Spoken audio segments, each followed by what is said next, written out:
It started with the sound of rain against the window, soft, hesitant, almost shy, like it was afraid to disturb her thoughts.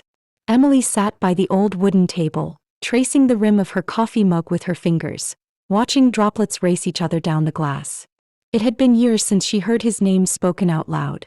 Yet tonight, for reasons she couldn't explain, his face returned to her mind like a song she thought she'd forgotten. The house was quiet, too quiet. Every sound carried a memory. The creak of the hallway floor reminded her of late-night laughter. The whisper of the wind through the curtains carried fragments of words once whispered against her skin. Time had moved on, everyone said. But time, she learned, doesn't heal. It just rearranges the pain until it feels familiar. She reached for the old box tucked beneath the shelf, the one she promised herself she'd never open again. Inside were pieces of a life she used to know. A faded photograph, a letter never sent, and a watch that no longer ticked. His handwriting stared back at her, trembling yet strong, filled with promises that outlived their meaning. Forever, he had written once. Such a fragile word. Such a heavy lie. Emily smiled faintly, not with bitterness, but with the kind of grace that only comes after you've been broken enough times to stop expecting anything to last. She didn't hate him anymore. In truth, she didn't feel much at all.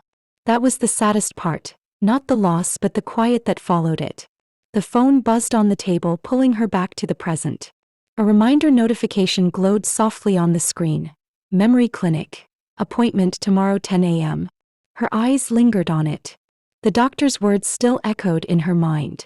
Early signs, short-term lapses, nothing definitive yet. But she knew.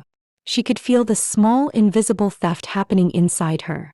Memories slipping away one by one. Emily closed her eyes and whispered his name, once softly as if testing whether it still belonged to her. For a brief fleeting second it did. Then it drifted away, swallowed by the silence. Tomorrow she thought she would forgive him. Before time took away the chance to remember why. The next morning arrived pale and quiet, dressed in a sky the color of unspoken sorrow. Emily moved slowly through her house, each step echoing in the emptiness. The rain had stopped, but the world still felt damp, as if it had cried through the night with her. She stood before the mirror, brushing her hair with deliberate care.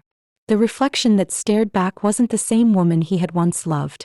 The lines around her eyes told stories he never stayed long enough to hear. Her smile was softer now, not from joy but from learning to survive without it. A small photo sat on her dresser.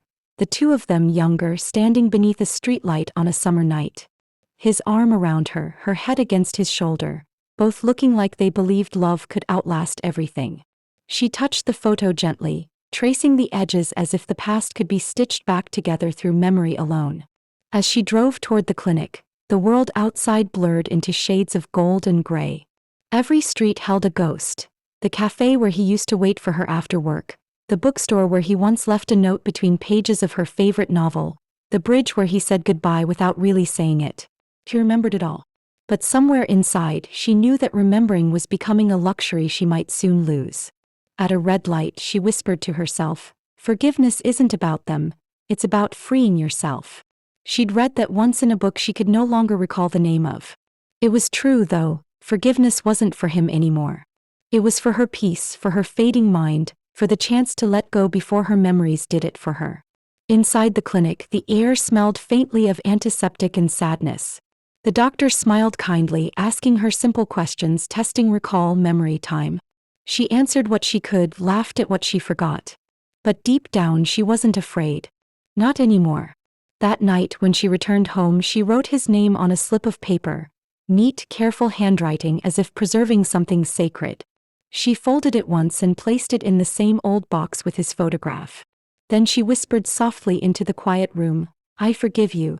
It was the last thing she remembered clearly.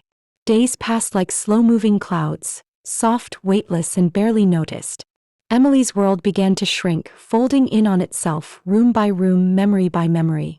Some mornings she woke up with sunlight streaming through the curtains, and for a moment she believed he was still in the kitchen making coffee, humming that same old song he used to sing. Then she'd blink and the illusion would disappear, leaving behind only the soft ache of almost remembering. The notes began appearing everywhere, small reminders written in her delicate handwriting. "He's by the door. Take your medicine. Feed the plants." But among them one note stood out. A tiny paper folded twice taped to the mirror.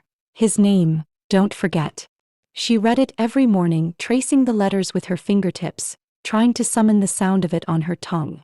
Sometimes she could recall the first syllable, sometimes just the warmth of his voice.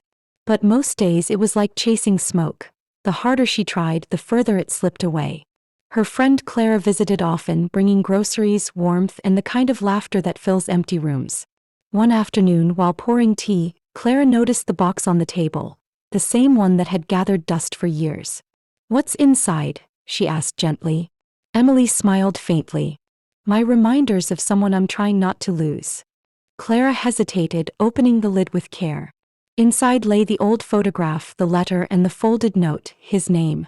She looked at Emily, her eyes softening with quiet grief. "Do you want me to read it to you?" Clara asked. Emily nodded slowly, her gaze distant. The sound of his name filled the room like a ghost returning home. She closed her eyes, whispering it after her friend, letting it linger on her lips, as if by speaking it she could carve it into her heart one last time. That night she sat by the window again, the same window where it all began. The rain had returned, steady, rhythmic, forgiving. She pressed her forehead against the glass, whispering softly, "Wherever you are, I hope you found peace." Her words hung in the air, fragile and glowing, before fading into the sound of the rain. A whisper carried into the night, remembered by the world, even if not by her. Morning came quietly, like a memory sneaking back for one last visit. The light slipped through the curtains in gentle stripes, touching the old photographs on the wall, the books left open, and the untouched cup of tea from last night. Emily stirred slowly, her body awake before her mind. For a moment, everything felt weightless. No past, no future, just a calm stillness she couldn't name. She moved to the kitchen, her steps soft against the wooden floor. On the fridge, the small notes fluttered in the breeze from an open window, tiny fragments of her life held up by magnets. Her eyes lingered on one. His name, don't forget. She stared at it for a long time, her lips parting slightly, waiting for the sound to come. But nothing did. The name that once carried 1,000 memories now sat just beyond reach, like a star she could see but never touch. A tear rolled down her cheek, not from sorrow, but from the quiet understanding that this was the moment she had been walking toward all along. Later she sat in the garden, the one he used to help her tend. Autumn had arrived early, leaves falling softly, painting the ground with gold and rust. She watched them drift, one by one, and thought how love is much the same. Beautiful when it's alive, but even more so when it learns how to let go. Clara joined her outside, wrapping a shawl around Emily's shoulders. "You look peaceful," she said softly. "I am," Emily whispered. "For a long time I carried him with me everywhere. But now I think he's finally free, and so am I." Clara smiled faintly, brushing a leaf from Emily's hair. "Do you remember his name?" Emily looked at her, eyes shining with the gentlest sadness. "No," she said with a small, knowing smile. "But I remember how it felt to love him. And maybe that's enough." The wind moved through the trees, carrying the scent of rain and earth. A soft reminder that even forgetting can be a form of healing. As the sky turned golden and the first chill of evening crept in, Emily closed her eyes and let the world fade quietly around her. Somewhere in that tender silence between memory and forgetting, forgiveness finally found its home. Weeks drifted by, each day folding into the next like the pages of a book nearing its final chapter. The world around Emily grew softer, quieter somehow, as if everything had agreed to move gently for her. The neighbors still waved from across the fence. Children still played on the street, and life in all its persistence kept going. Clara continued to visit, reading aloud from Emily's favorite novels, though Emily often couldn't follow the story anymore. Some days she would smile and nod as if she remembered the words. Other days she simply closed her eyes and listened to the rhythm of Clara's voice, letting it carry her somewhere safe, somewhere familiar.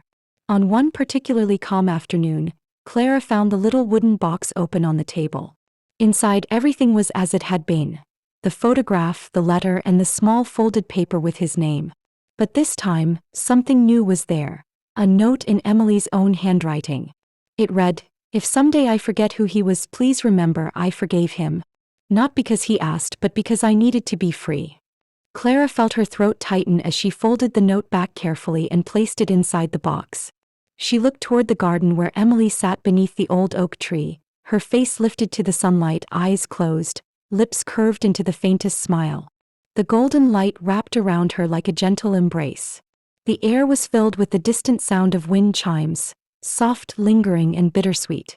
Emily no longer remembered the details. The arguments, the heartbreak, the final goodbye. But in her heart she carried something far more enduring: peace. A stillness that had taken years to find. A forgiveness that had outlived memory itself. That evening, as the sun sank low and shadows stretched across the garden, Clara whispered his name one last time, a farewell carried on the wind. Emily didn't react, but a single tear slipped down her cheek, catching the last bit of daylight before it fell. In that quiet moment the world felt whole again. The past was gone, the pain had softened, and love, fragile, wordless, eternal, lingered like a soft echo in the fading light. Because sometimes the most beautiful kind of closure is forgetting just enough to finally be free.